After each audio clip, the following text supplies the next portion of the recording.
Hey there, welcome to this episode, and today I want to show you how you can quantize a pattern after it's been created. So I showed you a basic video on how to create a pattern from scratch, and in there you had some recording options so you could set some quantization and kind of snap it to the grid as you go along. However, let's say you want to make some changes to that after the pattern has been made. Well, we can still do that, and what I've done here, if we go to pattern select, I've created one simple drum loop at 90 BPM, and I created it without any quantization applied. So it's, it's loose and it's off the grid a little bit. Let's just take a quick listen to it.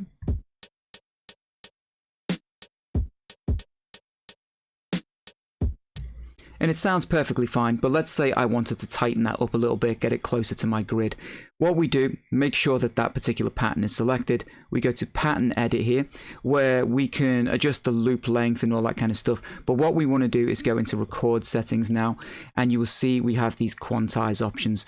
Now, let's start with Control 2 here, which is going to set our grid that we want to snap to. So as you can see, as I scroll through, there's a bunch of different options, and they are the same options that you get in kind of like the pre-recording menu for your pattern. So let's say we just want to, snap it to a nice tight straight 16 grid.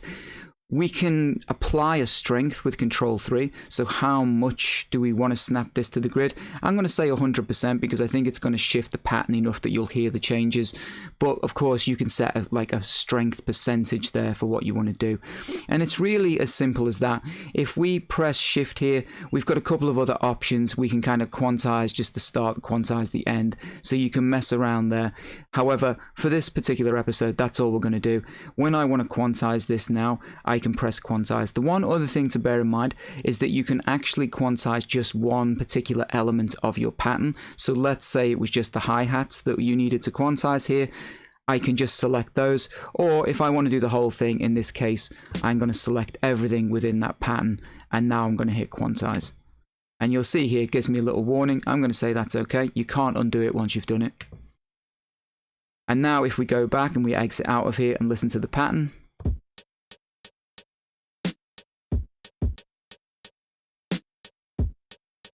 you can hear it's essentially the same, but it is very rigid. It has now been snapped to the grid, and we've tightened that right up. Now, for me, that wouldn't be the kind of thing I do. I prefer the kind of loose and wonky kind of feel.